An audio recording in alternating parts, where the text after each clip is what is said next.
echoes from Crimson Hill, and the clock stopped. On the night the clock stopped, Crimson Hill held its breath, and the town's streetlights burned a little more orange against the fog. I arrived with a crate of books and too many questions for the realtor's polite speech. The house on the crest looked like a memory someone had left on a windowsill. Paint peeled in concentric rings, shutters hanging like tired eyelids, and a porch that seemed to sag to hear better.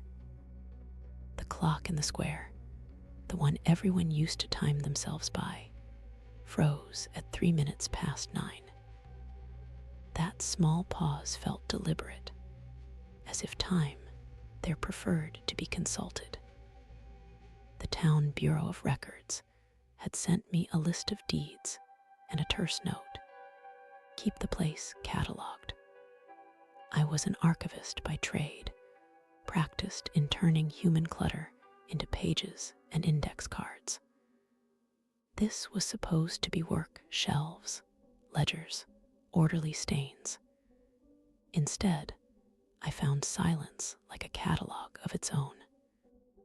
The front hall smelled of boiled tea and old paper, and in the corner, beneath an oil painting of the hill, someone had left a wind-worn brass pocket watch on a velvet cushion, its lid open, though it showed no life. The absence of its ticking seemed to thin the air. Evenings there felt like a shore at low tide. Sounds came in slow and recurrent: the creak of floorboards, the distant murmur of the town, and an echo that returned phrases a half-breath later than they were spoken. At first I blamed the house: poor insulation, the way old wood remembers conversations. Then the echoes began to answer themselves. A cough would echo back softened, then repeat a syllable I hadn't uttered. On the third night, my radio picked up a lullaby tuned to no station, and beneath it, something like a footfall counted out a rhythm that didn't match mine. Mara Whitcomb introduced herself on a Monday morning with an apple pie that had gone slack around the edges, and a warning folded into its crust. She'd lived down the lane as long as anyone could remember, and spoke in sentences that began kindly and ended sharp. "We don't ask it questions," she told me, settling onto the porch steps, "and we don't leave anything we can't afford to lose." Her hands folded as if holding a small bird. The town's politeness became a kind of defense. People who spoke little about the hill, because to speak aloud felt like opening a seam. The first journal I found belonged to Rowan, the clockkeeper whose name was on every municipal ledger for 20 years.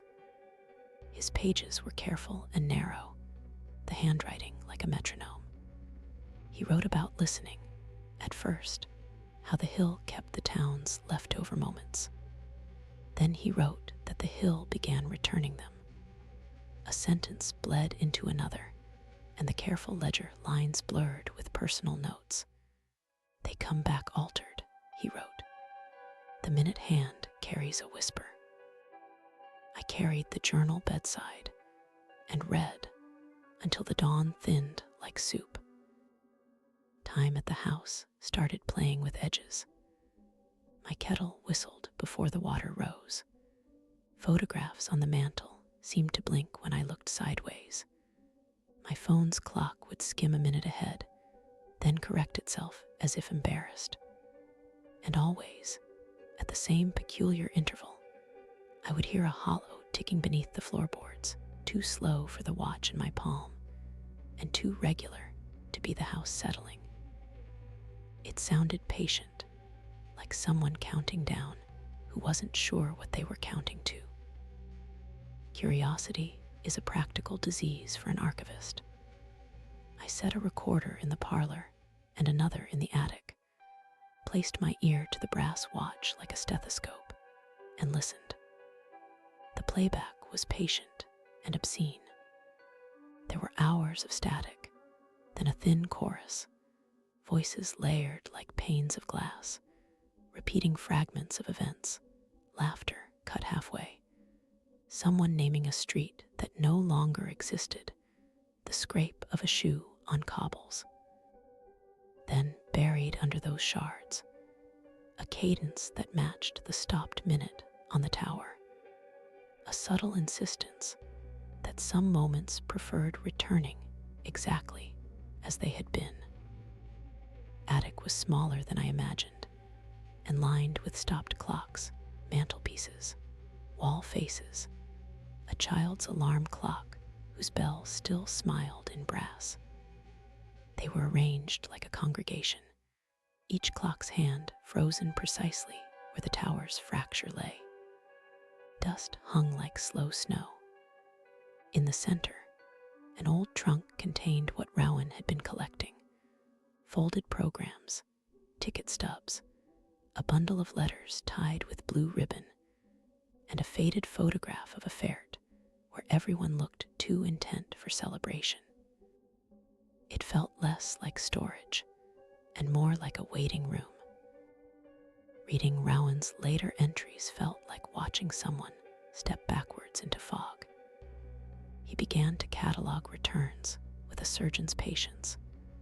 Tuesday, Mrs. Calloway returned to sweep and leave with the wrong coat. Wednesday, Mr. Hendricks stood at his window and spoke a name he'd not said in 20 years. The briefer notes were the worst. They read like Polaroids of confusion, sentences that stopped mid-thought. He wrote, "They are not all the same. If you listen too long, you'll hear yourself." That line hooked in me, a small cold fish. One night the echoes did something new. They answered questions. I asked aloud, a helpless ritual to break the tension. "Who are you when you come back?" The attic returned my question, not as a reply, but as a gathering, voices overlapping to form syllables that sounded like names, and then not names, like the edges of sentences. A single phrase came through, thin and almost polite. "We keep the time you refuse." I thought of the people down the lane who closed their curtains earlier than usual, as if shutting out a current in their living room. Paranoia is a slow thermometer. At first it read small. I blamed fatigue, old houses, inherited grief. Then I recognized the contours of it in my behavior. I double-locked doors I had never locked. I found myself listening to the hush between the town's nighttime cars, as if hoping for a comma of sound. A neighbor left a candle on my windowsill one evening without knocking. Mara's eyes looked like she had swallowed a memory, and it had not settled. She said simply, "Don't wind it when the bell is silent." On the day I found the clock tower's mechanism under the panels, the air tasted like the part of an old photograph where color is gone. The gears were large and patient, and veiled with a film of something like old breath. Someone had stopped them deliberately, a heavy key left in the arbors.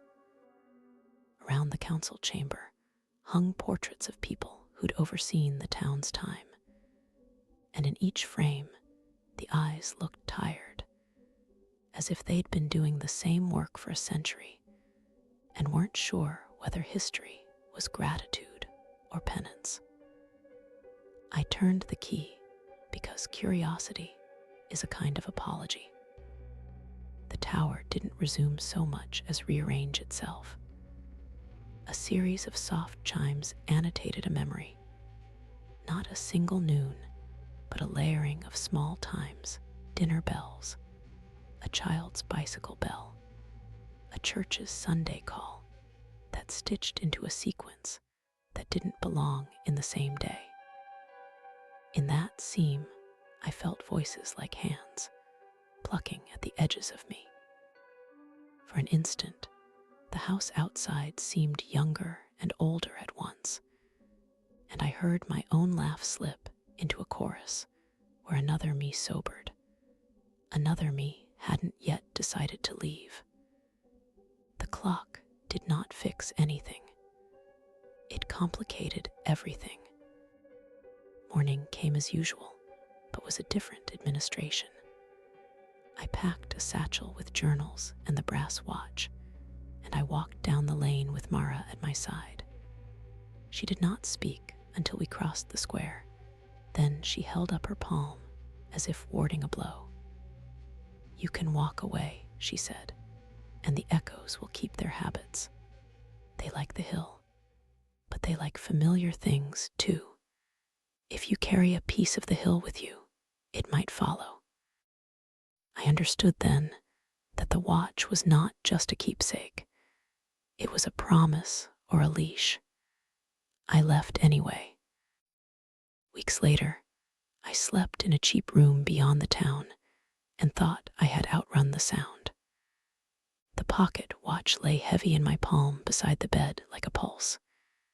It ticked once, then hesitated, then ticked again, slower than a normal heart. I set it on the nightstand and pretended it was nothing. At 3 minutes past 9, my phone blinked black and a sound slipped through the thin walls. A bell that wasn't quite in that room. Outside, a dog began to call, and for a single impossible second, I heard the house inhale. The watch's hand trembled. Perhaps the hill had a willingness of its own, or perhaps to leave was merely to carry the hill in the pocket of your coat. Either way, the clock had stopped. It had also not. I turned the watch over in my hands until the metal warmed to my skin, and the echo settled like a sigh I couldn't tell whether to answer or ignore.